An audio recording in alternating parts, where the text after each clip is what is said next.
Bonjour à tous. Le soleil est presque au rendez-vous. Aussi, nous avons voulu vous faire découvrir Tamaris, le plus beau coin que la Seine puisse nous offrir. Aujourd'hui, c'est le 1er mai, la fête du travail, la fête du muguet, qui dit-on porte bonheur. Le bonheur, Orania l'a trouvé dans cette petite fleur à clochette blanche, mais aussi dans toutes les fleurs qu'elle cultive avec art et passion. Nous lui avons rendu une petite visite dans son atelier seinois. Perdue dans la nature du côté de Sifour, exactement au chemin de carrière, Orania est créatrice florale. Sa petite entreprise a d'ailleurs pour nom Florania, et lorsqu'on entre dans son atelier, tous les sens sont en éveil. Des roses, des gerberas, des orchidées, des tulipes et en ce moment, ces aériennes clochettes qui embaument le muguet bien sûr. Nous avons rencontré une véritable artiste qui crée dans la solitude, entre chien et chat, et qui nous a fait le plaisir de créer une présentation devant nous. Que du bonheur!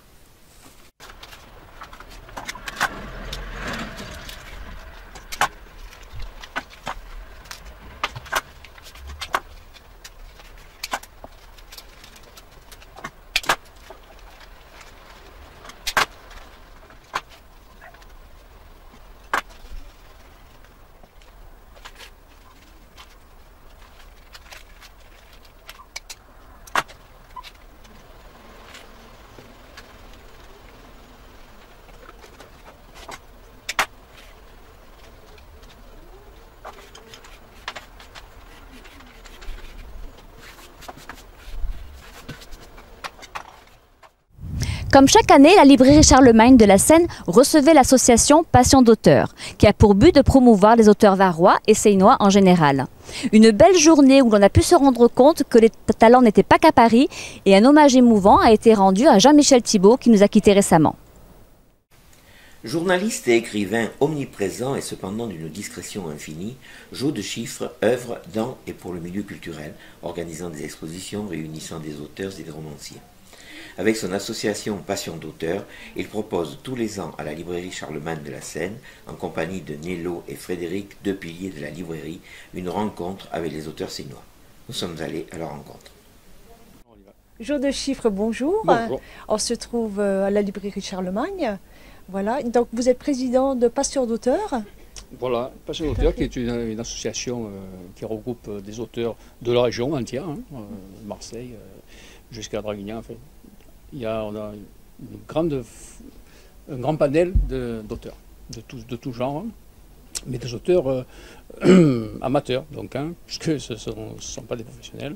Et notre association a le but de les promouvoir. C'est pour ça que nous organisons des soirées littéraires l'été, dans les villes de la côte, à côté des marchés, pour que le public soit déjà là. Exactement. Ils ne viennent pas que pour nous, mais nous, on les accroche.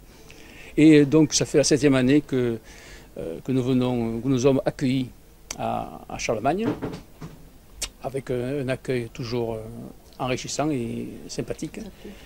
Et nous occupons les salles avec quelques auteurs qu'on a invités, parce qu'il y en a trop, donc il faut qu'on fasse un tri. Et donc, cette année, on est une quinzaine. Voilà, pour la journée qui est mariée avec la Saint-Jordi, qui est la fête internationale des libraires. Pour la plupart des sports, la saison va se terminer. Et si l'on pense déjà à la saison prochaine, le mois de mai est le mois des bilans. Nous avons pu rencontrer Thierry Mully, président du rugby club de la Seine, l'US Seinoise, qui nous parle de sa saison. Objectivement, cette année, je ne dis pas qu'on est à notre niveau, mais dans notre poule, je pense que oui, très sincèrement, notre place, elle était plus entre la 5e et la 7e place que dans le tableau de tête. Le tableau de tête, les 4 équipes qualifiées sont 4 équipes professionnelles.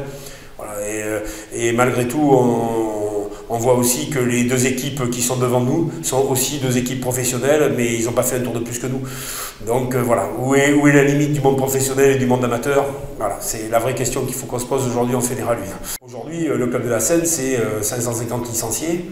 C'est des gamins à l'école de rugby, c'est 2 équipes cadets, c'est 2 équipes juniors, c'est une équipe B.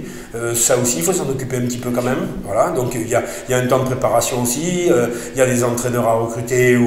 C'est pareil, quoi. On est dans la même situation, quoi. On doit dire à des entraîneurs qu'on les garde ou qu'on les garde pas. Si on les garde, dans quelles conditions, c'est-à-dire quel mode de fonctionnement on va avoir l'année prochaine. Donc c'est un travail avec le directeur sportif Marc de Rougemont. Donc vous voyez, c'est un vrai travail, quoi. C'est le travail de président d'un club de Fédéral 1, c'est un travail à temps plein, hein. Voilà, tout en étant un bénévole. Alors vous voyez que pour trouver le compromis des deux, c'est très compliqué. Le club de la Seine, c'est 1,2 million de budget. 1,2 million, c'est une belle PME. Et voilà, c'est 75 fiches de paye par mois, donc voilà, c'est une entreprise à faire tourner. Donc comme toute entreprise, on s'en occupe toute l'année. Voilà, notre bis hebdo se termine. Nous vous donnons rendez-vous mardi pour de nouveaux numéros. En attendant, passez un bon week-end. Et messieurs, n'oubliez pas d'offrir le petit brin qui porte bonheur et qui fait tant plaisir. Au revoir.